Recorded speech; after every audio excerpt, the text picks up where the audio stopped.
కార్మికుల ఐక్యత. 5 నంబర్ కార్ఖానా నుండి లేబర్ వీడికి 10 సార్లు వచ్చినాం. ఇది లాస్ట్ వార్నింగ్ అని ఇచ్చిపోతామని వచ్చినాం. షేట్ పట్టించుకుంటే సరే, లేకపోతే లేదు. ఈడికెళ్ళైనా ఇంకా రేపటి నుంచి ఇంకా బంధాన్న ముచ్చట రావద్దు. రేపటి నుంచి మాకు పని కనిపించాలి, లేకపోతే ఇంకా వేరే విధంగా తీసుకునేది ఉంటుంది. మేము ఈ నెల రోజులు నష్టపోయింది, మాకు ఏదో పని అది కూడా చూపెట్టాలి. మేము ఎట్లా బతాం?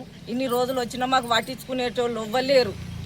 చేటు వచ్చినా అదే చెప్తుంది, నడిపిస్తాను వచ్చినోని ఆయనతోటి కాదని చెప్తే కూడా ఇది కానిస్తలేడు. మరి ఎట్లా అని ఇందాక వచ్చినాం. మరి పట్టించుకోవాలి, షేట్ పట్టించుకొని రేపటి నుంచి మాకు పని కల్పించాలి. సిద్దిపేట జిల్లా దుబ్బాక మండలంలోని దేశాయి బ్రదర్స్ లిమిటెడ్ పరిధిలో ఉన్నటువంటి ధర్మాజ్పేట 5 నంబర్ కార్ఖానా బీడీ కార్మికులకు సుమారు పోయిన నెల 18 తారీఖు నుంచి పని లేక తీవ్ర ఇబ్బందులు ఎదుర్కొంటా ఉన్నారు. ఈ పని కల్పించాలని సంబంధిత మేనేజర్ గారికి అనేక సార్లు విన్నవించినా కనీసం పట్టించుకున్నటువంటి పరిస్థితి లేదు. మేనేజ్మెంట్ మొండి వైఖరి వీడాలని చెప్పి ఈరోజు సిఐటి ఆధ్వర్యంలో దేశాయి బ్రదర్స్ సెంటర్ ముంగట ధర్నా చేయడం జరిగింది. ఇప్పటికైనా మేనేజ్మెంట్ వెంటనే స్పందించి వీళ్ళకి పని కల్పించాలి. నష్టపోయినటువంటి 10 రోజులు 15 రోజుల పనికి కూడా నష్టపరిహారాన్ని మేనేజ్మెంట్ చెల్లించాలని చెప్పి సిఐటిగా డిమాండ్ చేస్తూ ఉన్నాం. వీటితో పాటు కార్మికులకు ఉన్న సమస్యను వెంటనే పరిష్కారం చేయాలి.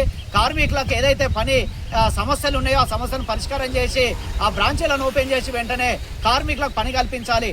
లేకుంటే పెద్ద ఎత్తున ఆందోళన పోరాటం సిద్ధపడతామని చెప్పి యాజమాన్యాన్ని హెచ్చరిక చేస్తూ ఉన్నాం. 5 నంబర్ కార్ఖానా మీనక్క పేరు మీద కార్ఖానా ఉన్నప్పుడు బాగానే నడిచింది, బాగానే మాకు ఎలాంటి ప్రాబ్లమ్స్ లేవు. ఇప్పుడు ఈ ప్రవీణ్ పేరు మీద ఏమంటే అయిందో అప్పటి నుంచి బాలర్స్ అనే పెద్ద మనిషి అయిపోయింది, ఆయనకు చేత కాకుండా అయిపోయింది. మాకు కార్ఖానా నడుస్తలేదు, మాకు పని లేదు. ఇప్పుడు 5-6 జీతగాళ్ళు మారినారు.